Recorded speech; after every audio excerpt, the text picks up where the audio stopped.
Hi everyone, I'm Steph with Snakes and Psychology. This is Wheezy, my boyfriend's little Burmese python. He was sold to us as a 50% dwarf, which means that he might stop growing at about kind of 7 or 8 feet, or he might stop growing at 16 to 20 feet. We really won't know for a few years, so fingers crossed. Judging by the size of his head already, he is probably going to get quite big, but that's a future problem. I think I do actually want to start making some more snake content because these guys are an absolute antidote to pretty much all the problems I've got, because they are just so sweet and so friendly, particularly this guy. He is absolutely lovely. He's a little bit squiggly at the minute, but I'm sure he'll calm down. Took us quite a while to get him on food, or to get him on rats at least. There was a time when he would only take quail chicks, which are like £2 a pop and they're that big. But we've now got him to the stage where he's taking a small to medium rat every 2 weeks. We've actually had to slow down his feeding schedule just because he's growing that fast. But I think, basically I wanted to make a very quick video to talk about some of the things that have changed since I have put on all the weight that I've put on. Because I keep trying to make this video and without scripting it, I always go off on tangents. But fingers crossed, this is the attempt that works. And I'm sure you're expecting me to talk about, how I've lost confidence, maybe lost some identity, and maybe kind of feel like I've failed somehow.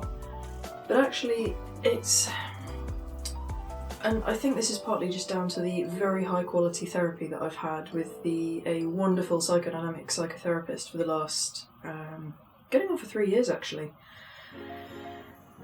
And if anything, I actually feel like I have been doing my best, which I have. Hello. And I've basically been struggling through impossible situations that I neither chose nor asked for quite a while. And I actually have a pet theory that weight has very little to do with calories in, calories out, or in the way that we think of it, that what you eat versus how much physical activity you do that equals either weight gain, a steady weight, or weight coming off. Whereas in fact the vast majority of a person's calories are burnt just through your resting metabolic rate, or the energy that is expended by you living. And if your body is just constantly swimming in cortisol and adrenaline, as mine has been for the last 2 years or so, I would say, you just end up gaining weight because your body kind of shuts down, because it quite rightly knows that it's in kind of an emergency situation, or you're not safe.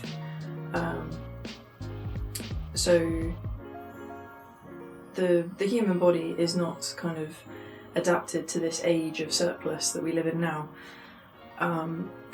But I think through all the therapy I've had, I have learnt a fair amount of self-compassion and just kind of kindness towards myself, and it's helping me be kind to other people as well. But I won't pretend that it's all peaches, because it's not. I don't like being this size. As you may have seen in a previous video, I've gained about 35 kilos, which I think is about 80 pounds, if not more. It's 2¼ pounds to the kilo, so whatever 35 times 2¼ is, it's about 80. So I've gone from a UK size 10 to 12 to a UK 18 to 20, which means that in an awful lot of clothes shops I can't find anything that fits me now.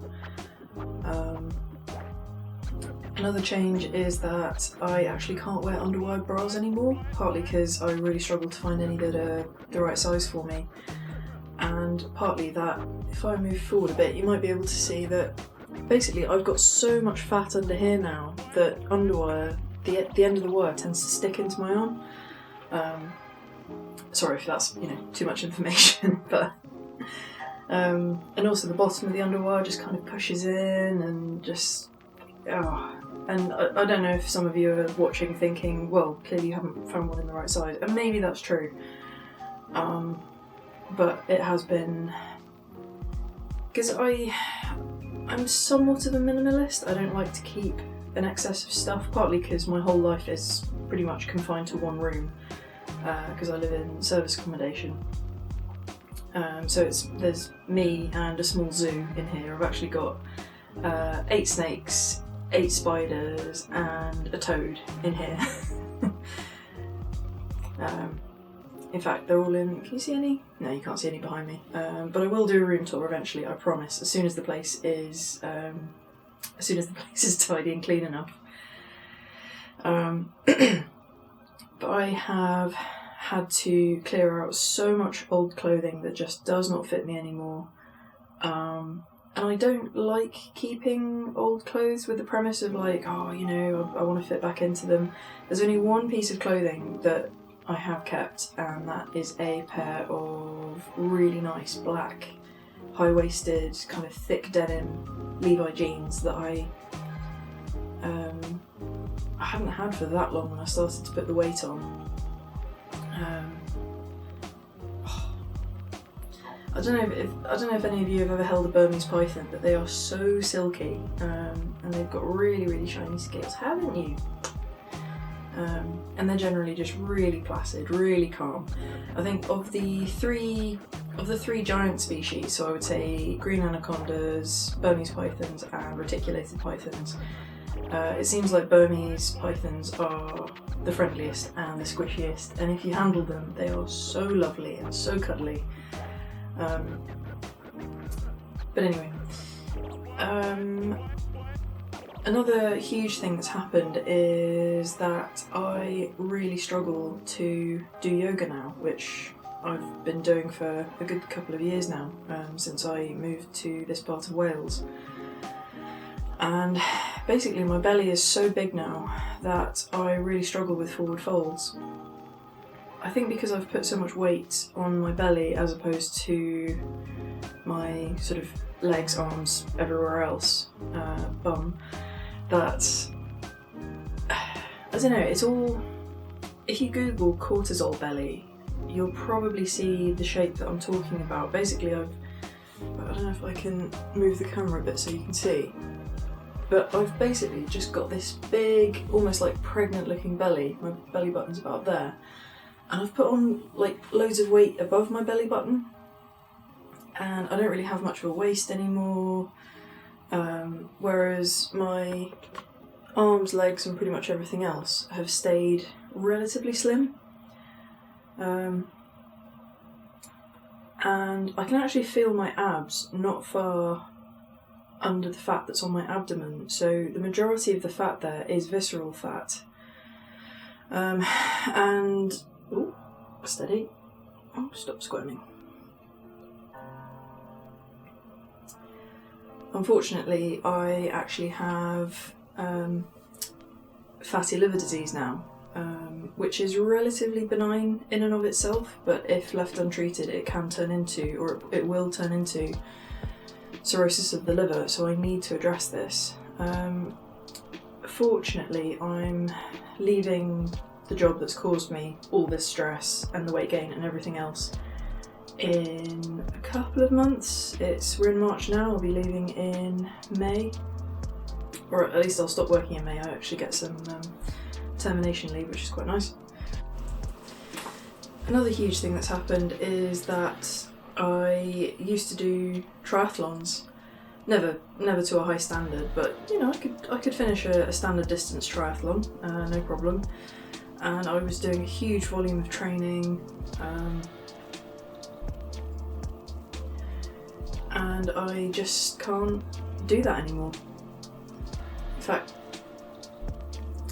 I get out of breath walking up a set of stairs now, never mind trying to do a full triathlon. Wheezy, you're not helping. Come here. That's better. Sorry if the sound quality is not great today. I'm just filming, I'm just talking into my camera, which does have quite a good built-in microphone. I'm filming on an Olympus EPL9, Olympus pen, sorry, which is there. Isn't that pretty? Come on, focus. There we go. Which is a really good looking camera. So essentially I'm actually filming in a mirror, and I'll probably do a video on my setup eventually. Okay, looks like my battery might die soon. Again, I've tried to make a video and I rambled, but there we go. I'm going to get better at this. All the conventional YouTube advice is make videos. Make 100 videos. Try and improve something small each time. So I think for me, the next big things to improve will be sound and scripting, so I don't ramble too much and waste you guys' time. So my stress is gradually starting to come down, and I do want to start getting back into exercise, back into kind of healthy eating, or healthier eating, because I don't eat too badly already. And yeah, being in a body of this size isn't much fun. It feels really different. I gained the weight over about 18 months, which is pretty quick. It's not kind of, I don't know, it's not as quick as I know some people have gained weight, but for me, I just kind of, I still look in the mirror and don't necessarily recognise the face that's looking back. And also, I've got this horrendous kind of, the beginnings of a double chin. The last thing to do is basically show you two photos, a before and after, and typically before and afters are, you start somewhere, you improve something, and you end up somewhere else. This is kind of the other way around, but I think this has been a really important lesson, which I'm going to go into in my next video probably, about why I think I found this place so stressful and what I intend to do to make sure this never happens again, and hopefully get back to living a much healthier, happier life with my noodles. So for now, Wheezy and I want to say thank you for watching, and I can't wait to see you in the next video.